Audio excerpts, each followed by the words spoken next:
You are now in tune on the one, the force itself. At this time, we call it the Master Blaster Jamming.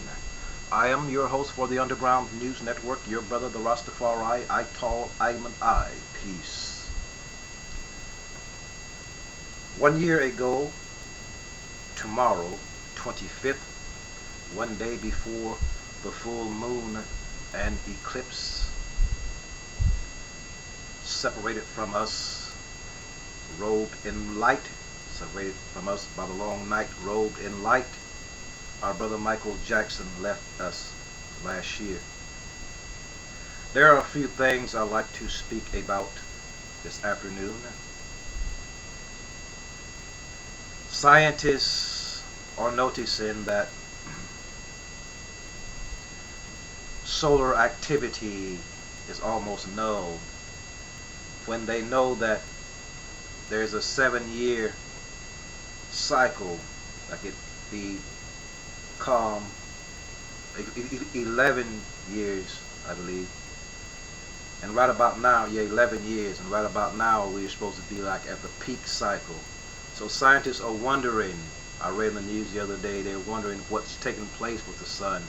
So they say there must be some activity in the sun. So it appears that nothing is happening the way that scientists say they're happening. You read the news, they're like conflicting reports. Some say the solar flares are waking it up, we're in for a big bombardment. Then some people say it's Solomon. They don't really know what's going on with it. Thank God for the internet. We take the scholarship away from the so-called scholars like my boy there, Ronoko Rashidi, who says that the Maya were Africans that traveled from Africa, not telling the people the story. The Anunnaki came down in Iraq, did a Sumerian thing, scattered the monuments around the globe. They were the Maya. If you read the Sumerian text, that's it. It tells you that. But we're going to get back to the sun, what's happening there. In the year 2000, Mercury, Venus, Mars, Saturn, and Jupiter aligned with the Earth for the first time in 6,000 years.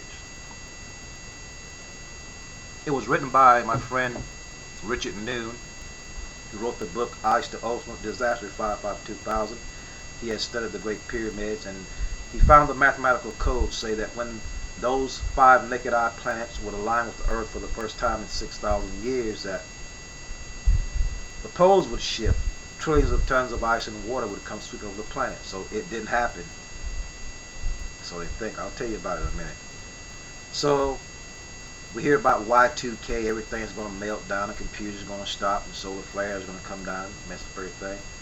It appears that it didn't happen. But let us go back further into the year 2000. Y2K and all that. 3113 BC. Our ancient brothers from up there, Anunnaki, we have friends in high places, oh yes. They were studying the heavens, and they noticed that in 3113 BC they started their calendar, and they based it upon the Venus-Sun transit. So when Venus became a little dot on the sun back in 3113 BC, Venus flipped on his axis. So we come years later, 2004, orb ship Earth, Venus transits the sun. That happens about every 200 so years.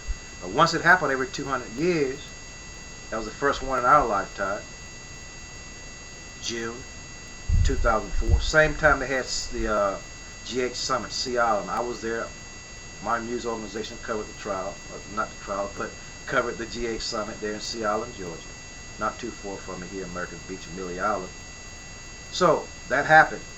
Every time it happened like 200 years, it's like 8-year period rest and happens again. So it happens again in 2012.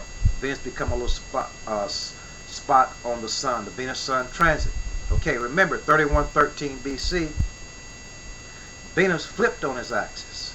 So 2012 would happen again. What happens? Earth flips on its axis.